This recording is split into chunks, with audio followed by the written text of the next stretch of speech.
Hello and welcome. I'm so pleased to introduce you to my friend Aarti Shahani. Aarti is an award-winning journalist and author. She started her career as an immigration and criminal justice organizer, and she pivoted to business journalism, quickly becoming one of NPR's rising stars. Her memoir, Here We Are, American Dreams, American Nightmares, is being released in paperback this month. I have a hard copy, but if you want an autographed paperback, go to Aarti's website, that's aartishahani.com, and you can get an autographed copy sent to wherever you are. The book chronicles Aarti's journey from being an undocumented kid in Queens to a national voice on the front lines of tech reporting. Aarti's gotten full scholarships to attend America's top schools, starting with the prep school Brearley on Manhattan's Upper East Side, and ending at Harvard, where she got her master's at the Kennedy School of Government. Aarti is joining us from her home in Oakland. Welcome, Aarti. Hey, it's great to be here. So I have some questions for you, and then we'll be opening up the conversation to audience questions. So those of us listening in, if you have any questions, please let us know, and we'll make sure to ask. For the people in the audience who have not read your coming-of-age journey just yet, I'm going to give a tour of the pit stops. First, a ritzy all-girls prep school in Manhattan, a crime syndicate, Rikers Jail, Harvard, an international kidnapping, the September 11th terrorist attacks, the creation of ICE, and a confrontation with a judge who upended your family's life. This is all a real story. Aarti, can you tell us the story of your family's immigration and what happened to your father and your uncle? No, absolutely. And, Brenda, thank you for hosting this. I'm happy to be talking about it with a girlfriend and your colleagues. Okay. So in broad brushstrokes, if you've heard my voice before, I like to joke, and this is not an official NPR job description, but it's kind of like America's favorite Indian IT lady. That's the role I played for a very long time in journalism, delivering breaking news on multiple companies, including this one, Google, talking about artificial intelligence, disinformation, possible monopolies and duopolies, very important stuff. I realized there was something happening in the process of my journalism. A lot of my sources, people would assume, oh, you sound a certain way, you're doing a certain thing. It must mean that your parents were engineers or doctors and you had a certain kind of upbringing. And I think that for a lot of us immigrants, we go through an intensely working class experience in our family's campaign to make this country our home. It's by no means handed to us, and we see a lot in the process. But if and when we've made it, there's this tendency to whitewash our past. And I didn't want that. I wanted my country. I wanted you. I wanted the audience to know, actually, this woman who made it, she saw a litany of things, including the arrest of her father. In broad brushstrokes, because I'm just going to assume people haven't really read the book yet. I hope you change that. My family came here when I was a baby. I was not born here. And we overstayed tourist visas. We were undocumented. And then the way that we got our papers was through a process that is now derided as chain migration. And I have to say, Brenda, it strikes me as so funny because the first time I heard the term chain migration, I thought it was a positive thing, because what my ear heard was like, oh, each family member is a link in the chain, and you add links and your family grows bigger and stronger. Don't we want big, strong families in this country? And so I think that part of my need to write this book is to reclaim the migrant narrative, because what for many of us is literally the most heroic, boldest thing we've done has now been somehow subverted into like a villainous act.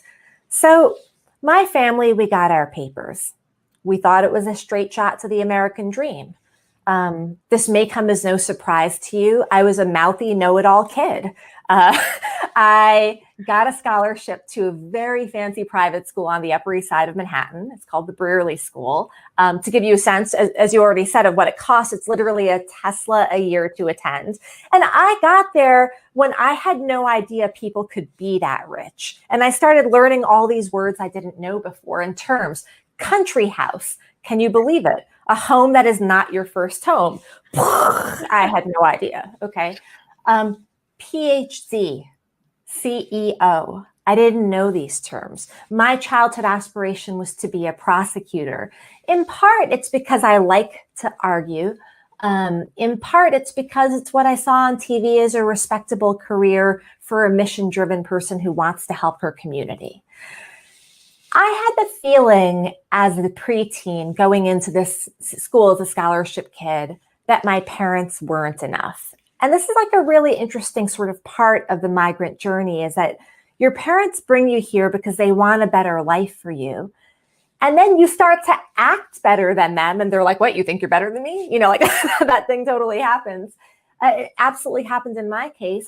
Frankly speaking, I felt ashamed of my parents. I felt they weren't enough. Their English wasn't good enough. Never mind, they spoke 6 other languages as working class migrants who traveled the world. And as I was pursuing this sort of path of elite prep school on to God knows what might come next, my father was building his dream. He was starting a wholesale electronics store on the very same block where he sold watches and calculators, or on the very same block where he used to shovel snow for $5 an hour. So literally, Dad went from shoveling that snow to a decade later running a store. He was really proud of it. I wish, when I think back at it, I wish I had been more proud of it. And one day, law enforcement came in and they arrested my father and uncle. And they said that the men in my family were basically participating with the Cali drug cartel of Colombia to help their drug trafficking by selling them watches and calculators and cleaning their dirty money. And that's really where my story takes off. So, the Indian IT lady talking about the big and powerful in Silicon Valley, the defining childhood experience for me was actually not tinkering in a garage. It was going to courts. It was going to Rikers Island jail. And it was seeing basically a prosecution case actually unfold in real time. And I have to say that, this is something I really hope people can get as they read my book, Here We Are, or others that talk about the justice system in America. I mean, it's broken. I know the first time I came to court, again, the feeling I had was shame. Dad, what did you do? I had such distrust for my own family. And then as the months passed, interesting things happened in the criminal procedure. It seemed my family store wasn't really a front for the Cali drug cartel, but New York was investigating the Cali cartel. This was the height of the drug wars, and they needed to prosecute someone. And so my dad and uncle needed to plead guilty, so someone was prosecuted. They were offered a plea bargain. We know that term. The term you don't know, I would venture to say, is trial penalty. So did you know that in this country, we have in the Constitution a right to trial? That right to trial is basically a legal fiction. My father and uncle were told, plead 8 months. And if you do, you can put the matter behind you. And if you don't, you go to trial, you could face 12 years or more if convicted. That kind of risk is not risk most people can afford. And I could ask you, hey, what would you do if you were given that kind of proposition? You can think about it, but I'll answer the question for you. Statistically speaking, you would take the plea. That's pretty much what everyone does. And at that point, and I'll just kind of wrap up the summary here, Brenda, my father and uncle thought they were in for 8-month sentences. But because of missteps by the state, by the justice system, and then a second surprise punishment added to their sentence without us knowing it, deportation, the 8-month sentences turned into a 14-year legal battle that I ended up fighting. So Aarti, who wanted to be a prosecutor, ended up as a teenager becoming her family lawyer. In this narrative, you show the extremes that can coexist in our country, even within a single home. You were this precocious scholarship kid who snuck out to nightclubs in the city. Sure did. And meanwhile, your dad was a workaholic shopkeeper whose shocking arrest turned your family's future upside down. The first time I read your memoir, I was following your story. When I read it again, your dad really struck out to me. Can you tell us more about his story? What was his dream and what happened to him? Yeah, no, absolutely. And so thank you for reading it twice. I really appreciate that. You know, I think my father, and I think his story is far more interesting. He's since passed. The book is in part a eulogy for him. He's a working class migrant in the post-colonial era. Writ large, that's sort of where he falls in the narrative. So what does that mean? He was uprooted as a child at the end of British colonialism. Like millions of people were in that time. Americans are familiar with the story of Mahatma Gandhi and peaceful nonviolent resistance. They're not as familiar as the sort of bloody war that ensued during the end of British colonialism and the hasty departure of the British. So my father was basically uprooted. He was effectively stateless. As a teenager, when he was a teenager, around the age I began defending him in a legal battle, at that age, he had actually set off for Beirut to start becoming a migrant worker. And my dad is, he picked up languages like a sponge. I'd already mentioned he spoke 6. He multiplied very large numbers in his head. He had a photographic memory. He was a brilliant guy. I mean, he's the kind of guy that we know in the context of the tech industry, in the context of Silicon Valley, he's the guy who could easily go into a hedge fund if born into the right life circumstances, or go into the foreign service if born into the right life circumstances. That's not where he was born. He didn't have that luck. And so my father, from a very early age himself, I mean, his first job was to feed his family of 13 when he was a teenager. And from there, he basically hopped around mostly the Middle East and Northern Africa, picking up also French and Arabic in addition to English and the Indian languages he spoke, and working and trying to feed his family. And, when we came to America, I write about this in the book, and this is something that I think a lot of migrants will relate to. A lot of what pushed us to come to America was the combination of curiosity about this place that's kind of like the Harvard of the world, right? Everyone hears about it. Oh my God, what luck might I have there? I mean, if you're hungry, you want to know. And then also it's in part getting away from your family, okay? So part of what the Atlantic and Pacific Oceans and the Sonoran Desert afford you is distance sometimes from an incredibly controlling extended family. No shortage of women in particular have come to the US for that reason. That was actually the specific trigger for my family to come here. And I think that with my father, and you might relate to this, people watching, he didn't actually want to stay here. He thought this country was cold. I mean, literally cold winter. He hadn't felt that before. He thought it was incredibly lonely. He thought it was a harsh environment. He ended up staying because we wanted to stay here.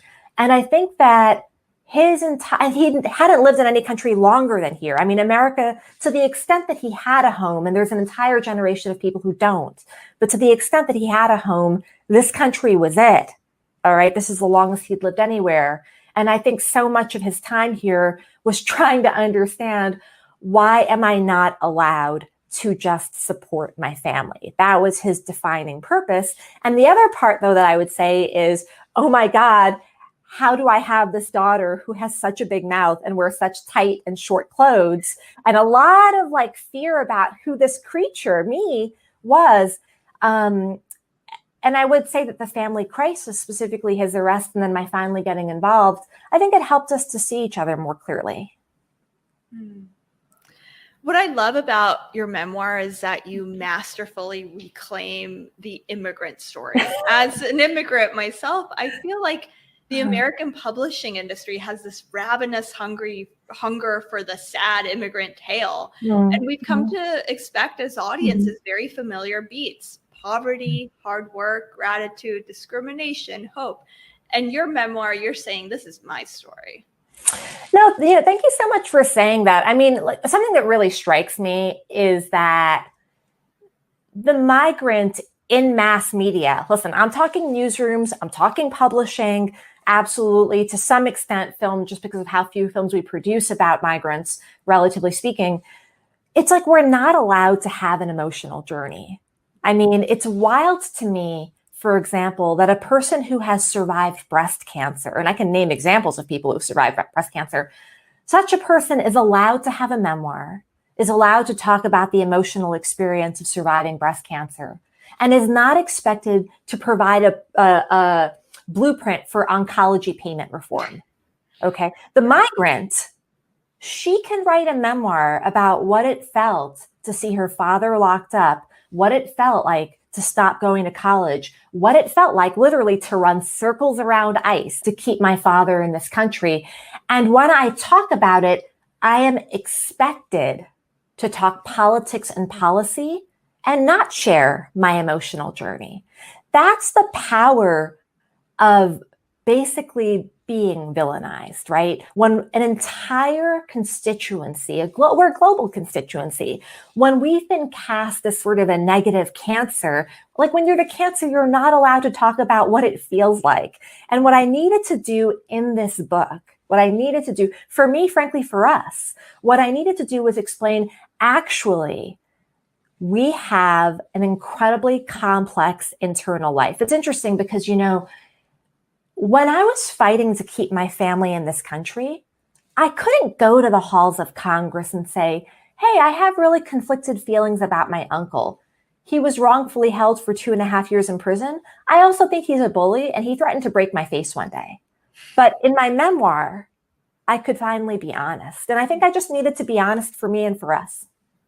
Yeah, it almost seems like it's a betrayal to have ambivalent feelings about your own immigration. Mm-hmm. And it's funny, right? Because it's kind of like, again, in these policed narratives, it's a betrayal. And the knee-jerk response will be, well, who asked you to come here? Right? That's kind of like, well, if you want to complain about America, get out. And it's actually like, no, you're allowed to have dueling emotions. That's actually human. You're allowed to have made the biggest bet of your life, to not want to go back on it because you made such a big bet, and to feel incredibly conflicted about that bet. That's life, but we're not allowed to talk about it. Tell us what it was like to confront the judge who sentenced your dad. It's so interesting that, and you used the word confront before.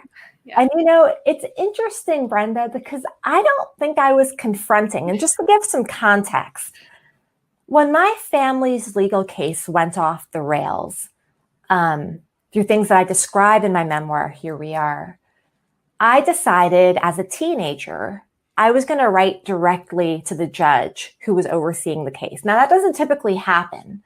And even more irregular is the judge actually wrote back to me. And we had an exchange. And basically in my pen pal, he called it pen pal relationship with him, we fixed things up and finally got my uncle released from prison. Only then he was taken surprise for deportation. We didn't know. Years and years later, you can't make this stuff up. Like, life is wild. Years and years later, I'm an NPR correspondent. I get a LinkedIn message. It's an invitation to connect with the jailer who ran Rikers Island. I accept. And the thing is, I don't know about you, I love weird. Okay. The weirder, the better is kind of how I am about a lot of things. So anyway, he and I connect. He suggests we meet up in New York for a coffee. We have a mutual friend in common. And I go and I meet him. And he asks me a little bit about my life and why I seem to know so much and have interest in criminal justice. And I'm like, oh, my dad was a prisoner at Rikers. He wasn't expecting that. He was like, oh, who was the judge? I'm like, oh, this guy, Joel Blumenfeld. He was not expecting that. Turns out they're best friends. He brokers a reunion. So Brenda, what you're calling a confrontation, I actually thought was a reunion with this judge. And here's what's really hard. And this is the difference between memoir and journalism. When I went to the judge, he told me first words out of his mouth, and I recount it in my book, first words out of his mouth: your father and uncle should never have taken that guilty plea. What a mistake. And here's the thing. When you're a journalist, and you know this, Brenda, when you're a journalist and you hear a miscarriage of justice or the little guy getting pulverized by the machine, you know it's a good story. Your curiosity piques. You want more details. There's this kind of broken incentive structure in what we do, in that the worse it is, the better the story. When you're a daughter, it doesn't feel that way. So when he told me that, when the judge told me about that being a miscalculation on our parts, we didn't know how to play, frankly, the poker hand that is the justice system. I remember wanting to vomit, and I remember wanting to get the hell out of his office. And it was actually only more than a year later I had the wherewithal to go back to him and seek an interview to talk about it. That interview, by the way, was in his home. He invited me in his home to talk with him. And I'd say, Brenda, my lesson from that experience with my father's judge, which happened again, started when I was a teenager, you know, we have very formative experiences when we're young. And this is actually something I try to talk with students about, is that it's not like when you become an adult, you figure it out. It's that when you're young, you have transformative experiences that give you an eye into your leadership. And what I came to understand about my own leadership is I have a capacity to reach powerful people that the people I love could never talk to. And I have a capacity to be a bridge and sometimes share a story or ask hard questions. And so I think that to some extent, the experience I had with the judge, which again, I don't believe was a confrontation, I think it gave me an insight into part of what my mission is in this world. Tell us about your journey from organizer to journalist.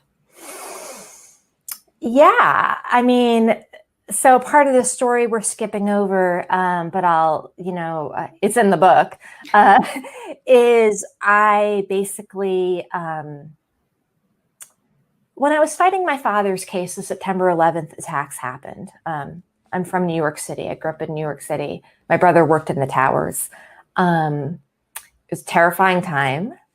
And then after that, the country changed. And we as immigrants, it's funny, a Black girlfriend of mine said this. She's like, 9/11 is when your brown brothers became Black. And I was like, kind of, I know what you mean, the rounding up, the incarceration. I started a nonprofit by accident to start helping people who, like my father, were being rounded up and kicked out. And I built it. I worked on it. And anyone who started a company, a nonprofit, whether it's whatever your startup is, that it takes wisdom to build something. And, younger Aarti, she didn't have the wisdom she needed. In part, the odds were just insane. It was a David and Goliath fight. But I worked on that for several years. I've worked personally with more than 1,000 people who've unfortunately been deported from this country. I'm still in touch with a few of them.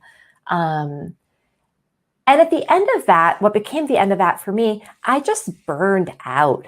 Burn out. But burnout is a tricky term because what does it really mean? I think it's kind of like, just to give it a bit of surgical precision, it's that you lack the wisdom or resources to find a path for growth.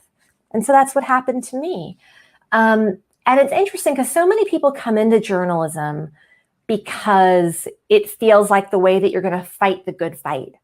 And for me, I'm going to be frank, for me, journalism felt like a much more safe and tangible and clearly respectable position to hold. It was a way for me to fix my credit score. I did one of the most practical things I've ever done in my life, which is that the way I joined the technology beat was actually, I noticed that there was so much demand in newsrooms for tech journalism. This is before 2016, at the sort of the really acceleration of the smartphone era. And I noticed if I plant myself in Silicon Valley and I report, I basically am going to guarantee myself a very good job very quickly. And that's pretty much what happened. And so, you made a bet. I made a bet. I made a bet and the bet paid off. And, in a very short period of time, within 3 or 4 years of becoming a journalist, I became NPR's leading voice in Silicon Valley. I mean, the bet paid off quickly. Can you tell us about, how you got into that beat in terms of convincing editors that this was a thing you wanted to do and you were the right person to do it? And then, if you could tell us some of the biggest scoops of your career, I think that would be fun as well. Sure. Yeah. So, I'm going to actually fold your questions in together a little bit because they're related to each other. You left your job as a beat reporter after your memoir was published. What has that transition been like for you? Specifically, what doors has this memoir opened for you? What does this mean for the next stage of your career? And I wonder how you're combining your activism with your journalism. Absolutely. That's a great question. I'm in final negotiations for a new thing I'm doing, so I can't even, it's like I'm dying to tell you what it is. And I can't specify what the new thing is. Basically, I got a new thing. You're going to hear about it very soon. What I would say that the memoir did for me is the memoir helped me really align with my values. So, what is your core skill set? You ask yourself, what's your skill set? Turns out my skill set, whether I'm a kid writing to the judge about her dad or an advocate in New York City prisons or a journalist in Silicon Valley, my core skill set is research, the ability to find the relevant people and put a story together. Okay, I've got this skill set. The memoir, it helped me see how intrigued I am by power, how much I want to understand power, how much I think that people who are fighting for justice need to understand power far more than we do. And so I guess the little hint I'll give is that the next big heavy lift I'm doing, in it, I've basically managed to convert power into my new beat. That's great. One of my really good friends who's also an activist, Lewis Wallace, talks about the need for us to take shifts in power. And that has really reframed the way that I think about power. I think we're ready to start opening it up to audience questions, unless you want to talk about something that I didn't ask you. No, let's take questions. Yeah. All right. Okay, from Jennifer. Hi, Aarti. Thank you for sharing your story. It couldn't have been easy reflecting on so many years. I'm so sorry for your loss. If I can ask a question, what would you want to say to your younger self? Oh, what a great question, Jennifer. And I'll add this. When you write a book, other authors will tell you you'll get responses you never expected. So when I was writing my book, I'll say, for example, and I can show you, here's the paperback now. I've got in my hands. When I was writing Here We Are, I just never cried so much in my entire life. I mean, it was ugly, ugly crying, very, very emotional. And what I did not realize was that my tearful, what I thought was kind of a eulogy for what my family had experienced, was actually, to a lot of young people, an incredibly empowering coming of age story about a girl who took matters into her own hands when the adults couldn't figure it out for themselves. So I'm really happy about that response. I've been talking to students so much since the publishing of Here We Are. And what I would say to younger Aarti, it's kind of a couple of things. The first thing I would say is, girl, other people have been through what you've been through. So go and find yourself some mentors, okay? Get yourself some mentors. It's okay. You don't need to know it all. Go find people you can confide in about what scares you. Go find people who their only dog in the fight is seeing you survive, and they're doing things you respect, and seek out their mentorship. The other thing I would say to young Aarti, let's not kid ourselves. The other thing I would say to her is, there's a word I've been thinking about a lot lately. I'm going to share it with you, is duality. In writing my memoir, I was resolving two very conflicted feelings. The one was the absolute rage I feel toward my country for how it destroyed a good man's life, my father, and frankly took away my childhood, okay? I grew up in an anxiety attack because of what was going on that lasted for more than a decade. The other feeling I have about this country is deep gratitude. In the parts of the world where my family comes from, a girl with a mouth on her like mine gets that mouth broken, okay? We all know it. We know the places I'm talking about. We know the families I'm talking about. And here, it was rewarded with full scholarships to great schools, to a six-figure salary in journalism incredibly early on in the journey, to writing a book. I mean, what I had to write an entire book for this. I hope it's easier for other people. What I had to basically really internalize and hold is just the fact of duality. That at this point, if you want to be clear, you can't choose between your rage and your gratitude. You have to figure out how to hold them together. And if you have the gift of searingly indicting what's broken, hats off to you and do it. But then please also use that gift to celebrate what works and vice versa.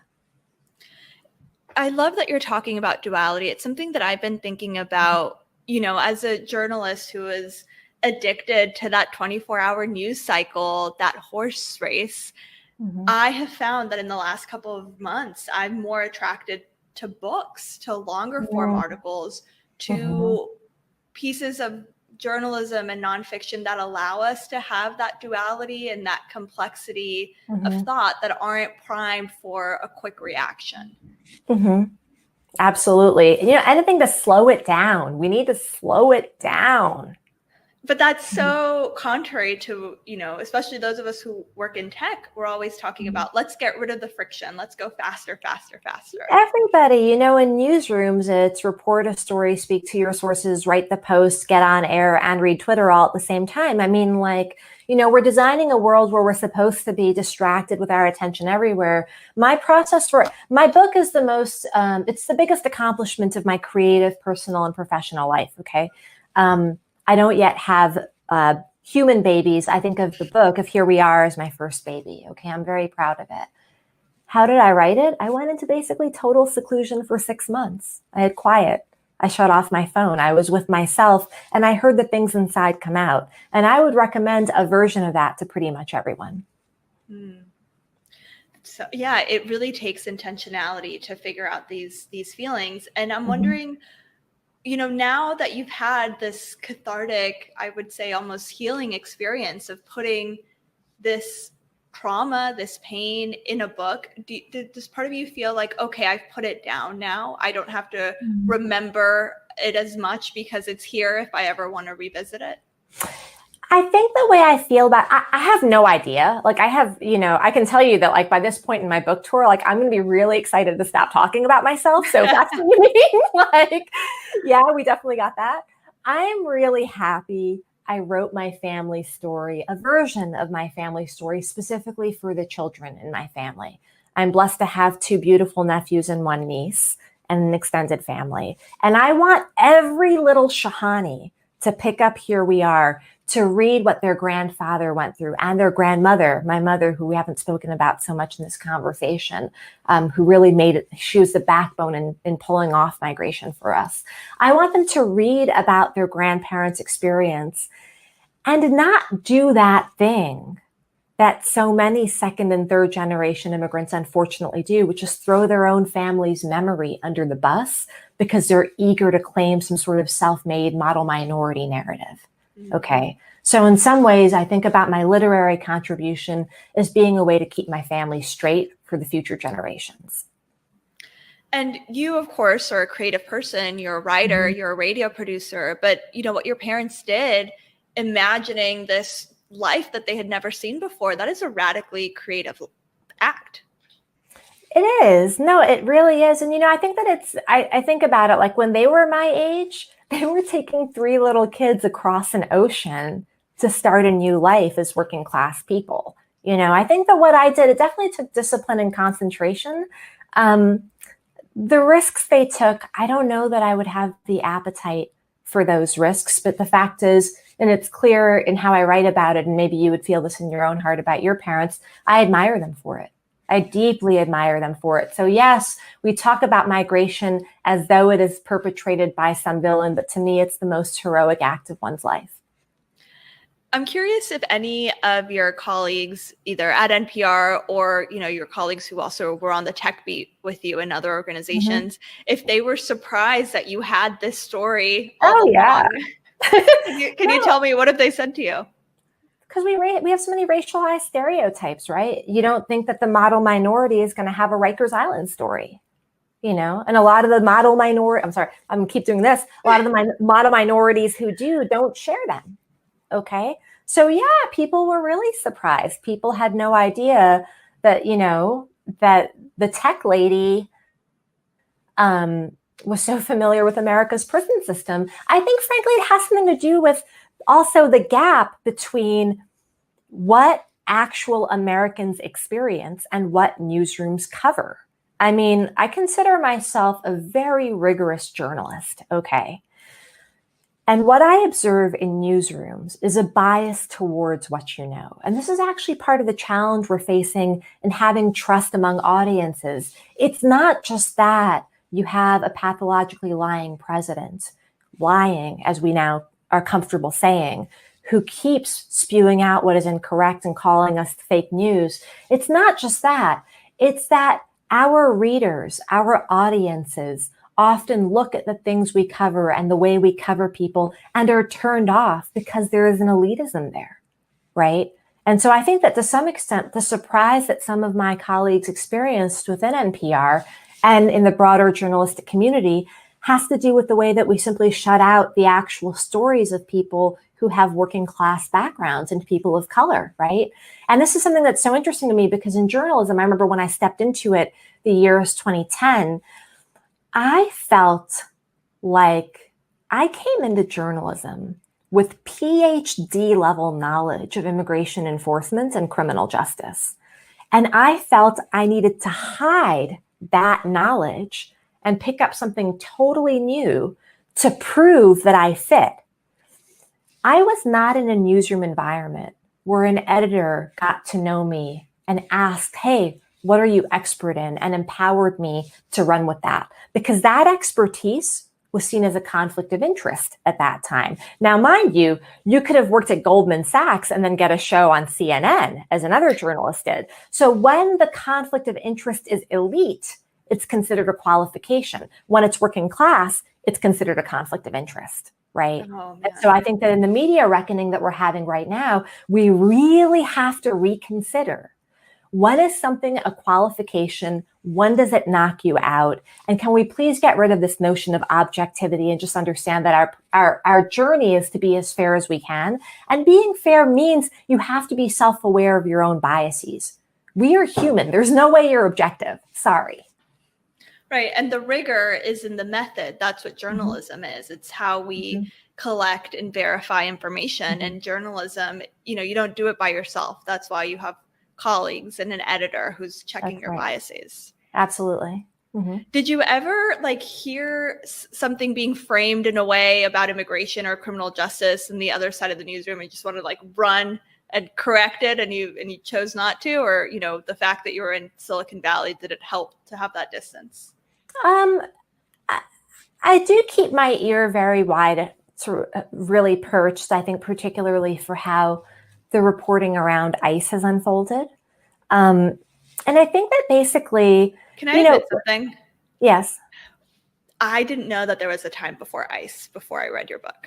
Oh, see, and thank you for admitting it. Thank you for admitting. So, ICE was created after the September 11th attacks.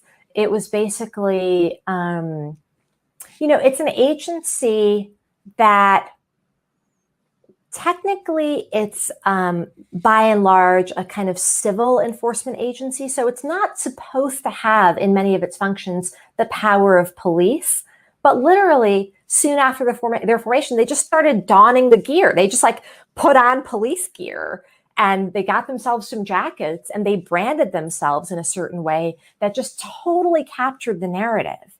And so, part of what really I have heard about and concerns me in newsrooms, or that I've watched in newsrooms, is people reporting on this agency without understanding the context in which it was created, and also very specifically not understanding the difference between criminal and civil enforcement. And so really mixing legal regimes that shouldn't be mixed and allowing a lot of abuse to occur in the process.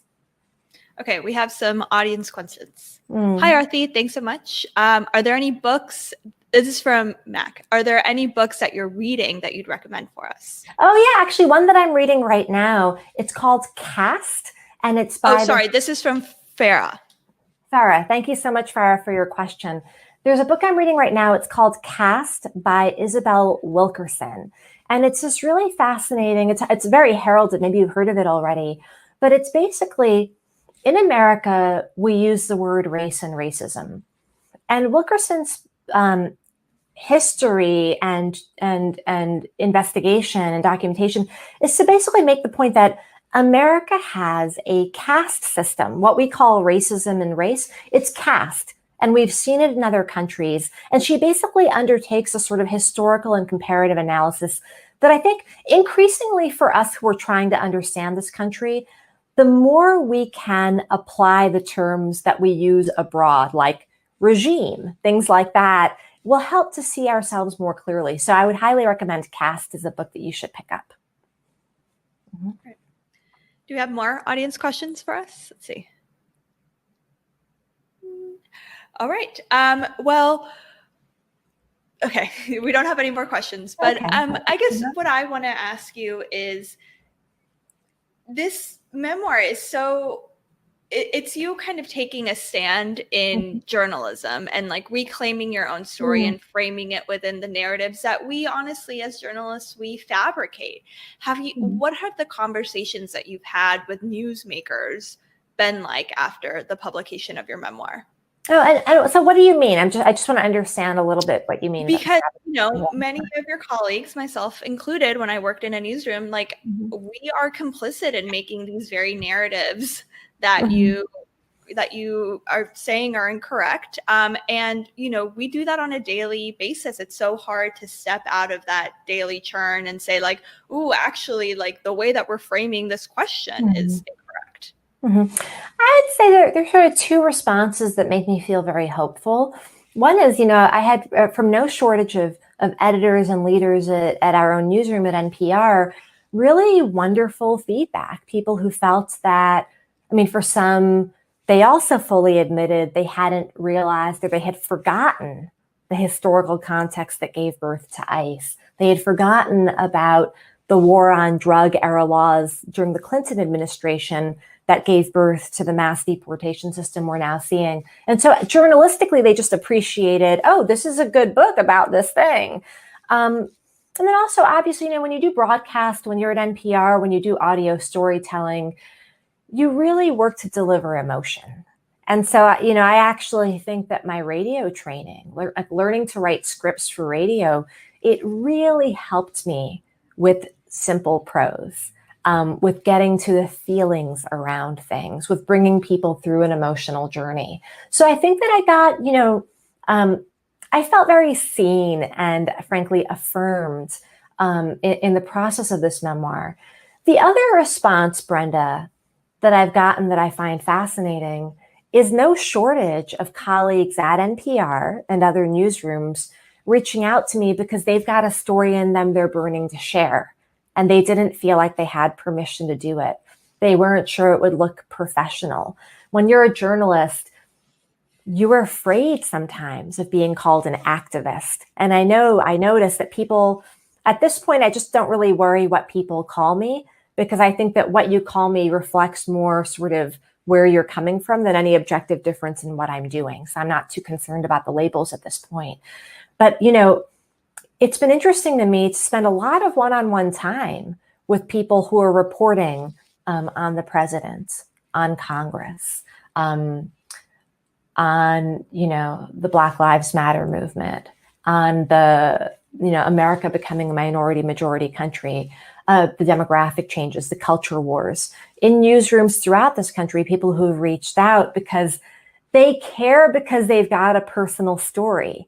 And when you're a journalist, you have a megaphone, you have a platform, and you want to know if you have permission to use it to talk about what's actually inside your own background. And so what I would really hope that I've done in my book is not just helped to give voice to the migrant experience in this country, but help to give permission to journalists.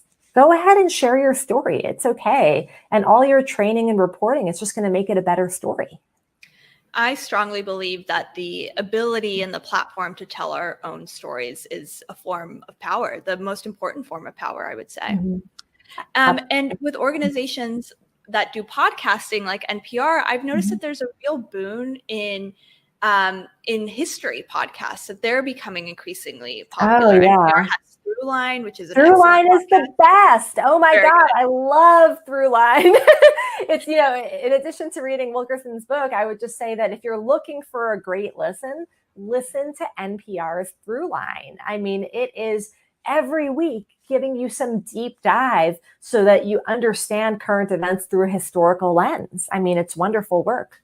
And it's hard to give that context in a 3-minute radio piece. And sometimes your editor calls and says, actually, shave 30 minutes off. And you're like, Yeah, 30 seconds. Exactly. Yeah. I think we have a couple more audience questions. Sure. From John.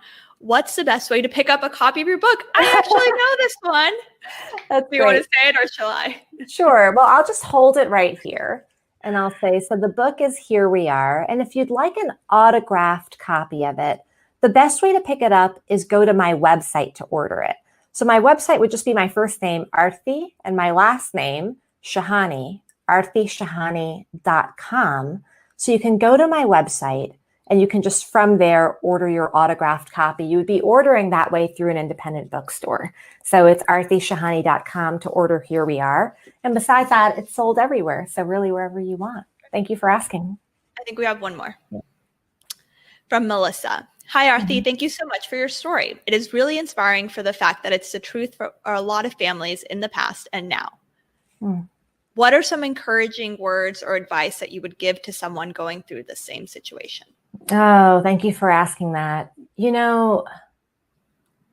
Part of what concerned me in writing this book is that as much as my family experienced, the fact is we were able to get green cards through a sibling petition in a handful of years. The thing that took a handful of years would today take 24, 25 years, right?